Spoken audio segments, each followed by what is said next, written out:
setidak-tidaknya tidak dapat diterima. Kami lanjutkan. Surat dakwaan penuntut umum atas nama terdakwa Sri Wahyuni Maria Manalip SE batal demi hukum. Bahwa dakwaan penuntut umum KPK dalam perkara Kuo tidak memenuhi ketentuan pasal 143 ayat 2 KUHP. Dengan kata lain, penuntut umum KPK tidak menguraikan dakwaannya secara cermat, jelas dan lengkap, karena dalam dakwaan penuntut umum KPK terdapat beberapa perbuatan dan cara yang dilakukan oleh orang lain, akan tetapi pertanggungjawabannya dialihkan kepada terdakwa, di mana perumusannya saling bertentangan, yang berakibat dakwaan menjadi tidak cermat, tidak lengkap, sehingga dakwaan harus dinyatakan batal demi hukum. Hal tersebut dapat dilihat pada perumusan surat dakwaan sebagai berikut. 1. Dakwaan penuntut umum KPK menyebutkan peran dari John Rianto Mayampo, Asaria Ratu Matuil, Frans Lua telah menerima uang dari para kontraktor, yang kemudian uang tersebut diserahkan kepada Bupati. Akan tetapi di lain pihak, penuntut umum KPK tidak menguraikan dalam surat dakwaannya tentang peran dari John Rianto Mayampo, Asaria Matuil, Frans Lua yang telah menerima uang barang sesuatu dari para kontraktor yang nilainya sekitar 101% dari nilai kontrak, sebagaimana yang sudah disebutkan dalam resume, di mana uang tersebut dinikmati oleh mereka dan bukan dinikmati oleh Bupati. 2. Bahwa sesuai surat dakwaan penuntut umum KPK, John Rianto Mayampo, Asaria Matuil, Frans Lua berperan menyampaikan permintaan fee 10% serta menerima uang fee tersebut dari para kontraktor. Terlepas dari benar tidaknya permintaan fee 10% merupakan keinginan terdakwa yang untuk itu akan dibuktikan pada pemeriksaan pokok perkara, maka peran John Rianto Mayampo, Asaria Matuil, Frans Lua masing-masing yang pernah menjabat sebagai ketua Pokja A yang bertanggung jawab dalam proyek pelelangan pengadaan barang dan jasa menurut hukum haruslah dipandang sebagai orang yang turut serta melakukan atau membantu melakukan. 3. Bahwa dalam surat dakwaan penuntut umum KPK terdakwa Sri Wahyuni Maria Manalip SE telah didakwa melanggar pasal pertama dan kedua tidak dapat dibacakan lagi. 4. Bahwa ternyata John Rianto Mayampo, Asaria Matuil, Frans Lua berperan penting dalam terjadinya tindak pidana korupsi sebagaimana dakwaan penuntut umum KPK, maka menurut hukum John Rianto Mayampo, Asaria Matuil, Frans Lua harus dipandang sebagai orang yang turut serta membantu melakukan sebagaimana diatur dalam pasal 55 ayat 1 ke 1 KUHP pidana. Akan tetapi dalam dakwaan penuntut umum KPK tidak menerapkan menyuntukkannya pasal 55 ayat 1 ke 1 KUHP pidana tersebut. 5. Bahwa oleh karena itu surat dakwaan penuntut umum KPK harus dinilai sebagai suatu surat dakwaan yang tidak dirumuskan secara lengkap dan tidak cermat sehingga dakwaan harus dinyatakan batal demi hukum. 6. Bahwa di samping itu pula ternyata perumusan surat dakwaan penuntut umum KPK terlihat sangat sumir dan terkesan menyembunyikan fakta hukum yang seharusnya dimuat dalam rangkaian peristiwa hukum yang terjadi seperti adanya penerimaan uang yang dilakukan oleh John Rianto Mayampo, Asaria Matuil, Frans Lua, Dirman Gumolung, Yelbi Eris, Jesmanto Amiman, John sekali lagi dari para kontraktor sebesar 1% dari nilai kontrak tidak dirumuskan dalam surat dakwaan, padahal peristiwa tersebut adalah merupakan suatu rangkaian yang tidak terpisahkan dengan tuduhan adanya pemberian 10% dari para kontraktor atas proyek yang akan dilelang. 7. Bahwa John Rianto Mayampo, Asaria Matuil, Frans Lua, Dirman Gumolung, Jesmanto Amiman mempunyai andil yang sangat besar terciptanya delik pidana, sehingga jika hal tersebut tidak dirumuskan dalam suatu surat dakwaan, maka hal tersebut mengakibatkan kesulitan bagi terdakwa untuk melakukan pembelaan diri. Dan menurut M. Yahya Harahap, tindakan penegakan hukum yang menghadapkan terdakwa dengan surat dakwaan yang tidak jelas atau membingungkan dikualifikasi sebagai perkosaan terhadap hak asasi atas pembelaan diri dari terdakwa. 8. Bahwa demikian pula dakwaan penuntut umum tidak merumuskan tentang kejadian pemberian fee dari saudara Abson Maengga.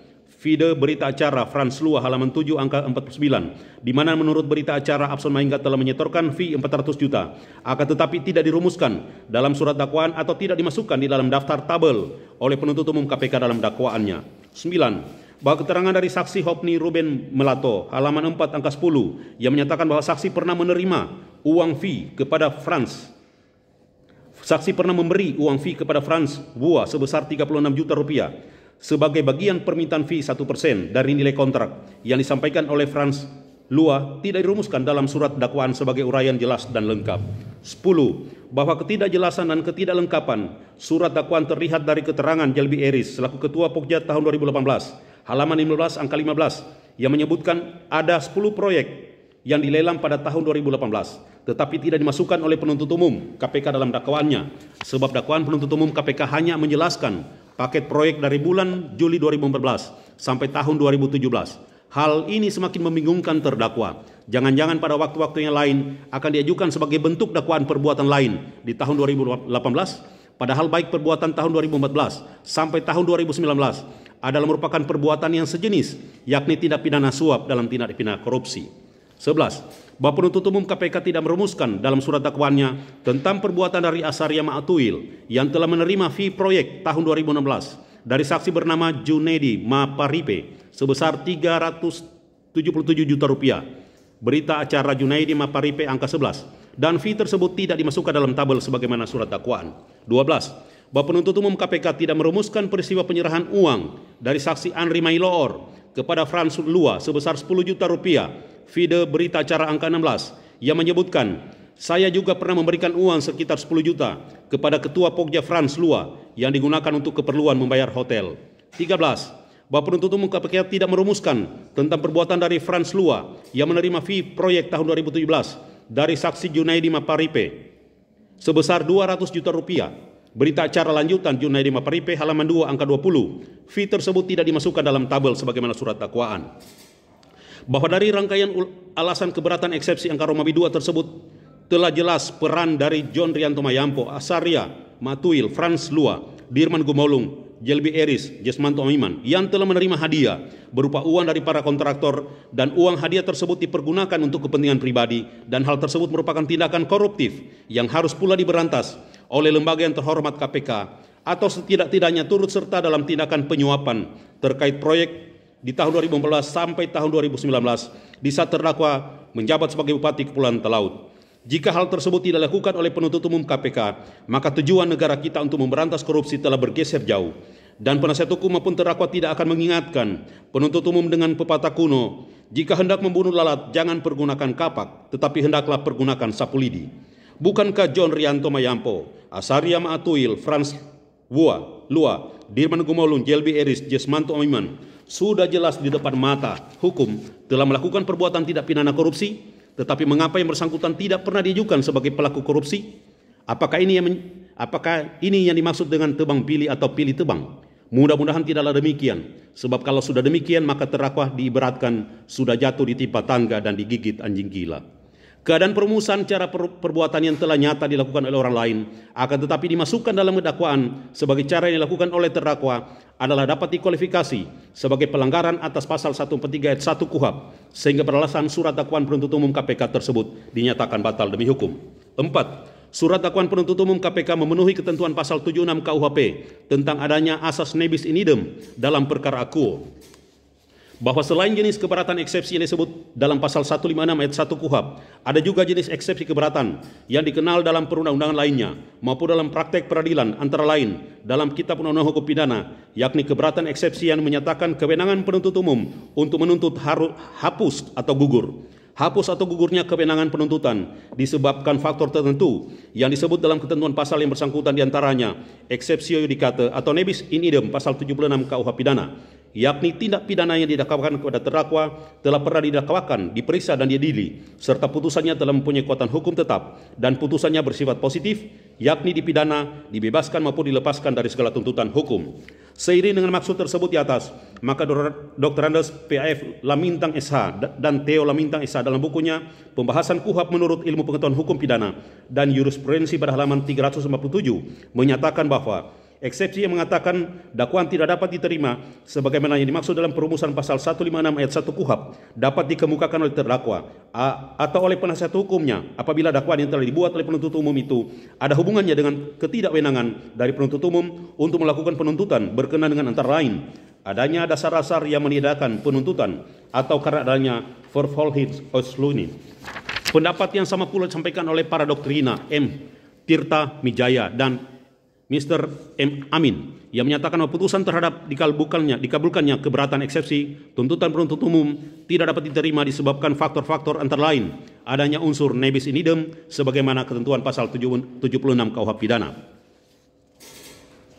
Dari uraian surat dakwaan penuntut umum KPK tersebut di atas sangat jelas mengandung asas nebis in idem karena ada korelasinya yang sangat mendasar antara perkara pidana nomor 22 Pitsus TPK 2021 PN Manado atas nama Sri Wahyuni Maria Manalip SE dengan perkara pidana terdahulu yang telah diputus oleh Majelis Hakim Pengadilan Tindak Pidana Korupsi pada Pengadilan Negeri Jakarta Pusat nomor 92 Pitsus 2019 Jakarta Pusat yunto putusan Mahkamah Agung tingkat PK nomor 270 PK Pitsus 2020 dengan terdakwa Sri Wahyuni Maria Manalip SE yang sudah berkekuatan hukum tetap dengan pokok perkara suap gratifikasi. Bahwa penerapan asas nebis in idem sebagaimana maksud ketentuan pasal 76 KUH pidana tersebut dapat diterapkan terhadap perkara pidana nomor 22 Pitsus 2021 PN Manado ini dengan alasan yuridis sebagai berikut.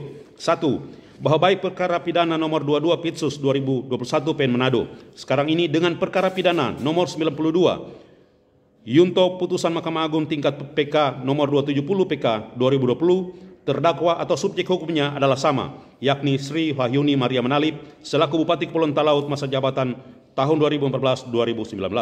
2. Bahwa rangkaian peristiwa perbuatan hukum yang dilakukan oleh terdakwa Sri Wahyuni Maria Manalip dalam perkara pidana nomor 22 2021 PN Manado dengan perkara pidana 92 Pitsus TPK 2019 yunto putusan Mahkamah Agung tingkat PK nomor 270 2020 yang diformulasi oleh penuntut umum pada surat dakwaannya adalah tentang perbuatan hukum menerima hadiah yang dilakukan terkait pelaksanaan proyek di saat terdakwa menjabat sebagai Bupati Kepulauan Talaut. 3. Bahwa oleh karena seluruh rangkaian perbuatan tersebut oleh pertimbangan Majelis Hakim Tindak Pidana Korupsi pada Pengadilan Negeri Jakarta Pusat melalui konstruksi putusannya nomor 92 2019 PN Jakarta Pusat, perbuatan terdakwa tersebut telah diberi status hukum bersalah dan terdakwa sudah dihukum. Putusan mana sudah mempunyai kekuatan hukum tetap sebagaimana putusan Mahkamah Agung RI 1122 Pitsus tanggal 10 Agustus 2001, maka dengan demikian terhadap perkara ini berlaku ketentuan asas nebis in idem sebagaimana diatur dalam pasal 76 KUH pidana. Bahwa perbuatan yang dilakukan oleh para kontraktor dalam memenangkan sebuah proyek, baik proyek 2014, 15, 16, 17, dalam perkara sekarang maupun proyek tahun 2019, dalam perkara terdahulu adalah sama, di mana para kontraktor sebelum lelang proyek tersebut dilakukan sudah memberi uang terlebih dahulu kepada pihak ULP atau Pokja, John Rianto Mayampo, Asaria Ratu Matuil, Franz Lua, sehingga kasus tersebut adalah merupakan ruang lingkup sebagaimana yang diatur dalam pasal 12A, 12B maupun pasal 11.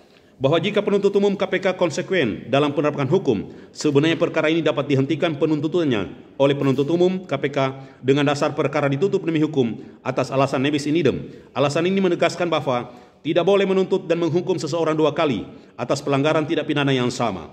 Seseorang hanya boleh dihukum satu kali saja atas suatu kejahatan atau pelanggaran tindak pidana yang sama. Oleh karena itu, apabila penuntut umum KPK menerima berkas pemeriksaan dari penyidik, kemudian dari hasil penelitian yang dilakukan ternyata apa yang disangkakan kepada terdakwa adalah peristiwa pidana yang telah dituntut dan diputus oleh hakim dalam suatu sidang dan putusan itu telah memperoleh kekuatan hukum tetap, maka penuntut umum harus menutup pemeriksaan perkara demi hukum. R. Sugandi S.A. dalam bukunya Kitab Undang-Undang Hukum Pidana dengan penjelasannya halaman 94 menyatakan bahwa tujuan asas nebis in idem ialah agar pemerintah tidak berulang-ulang membicarakan tentang peristiwa pidana yang itu-itu juga, sehingga untuk sesuatu peristiwa pidana ada kemungkinan terdapat beberapa keputusan yang mana hal ini dapat mengurangi kepercayaan rakyat terhadap pemerintahnya. Sesekali terhadap seseorang yang dianggap sebagai terdakwa kepadanya diberikan rasa ketenangan, sehingga di dalam hatinya tidak terus-menerus tertanam perasaan terancam oleh bahaya penuntutan kembali untuk peristiwa pidana yang telah diputus. Yang Mulia Ketua Majelis Hakim serta para hakim anggota.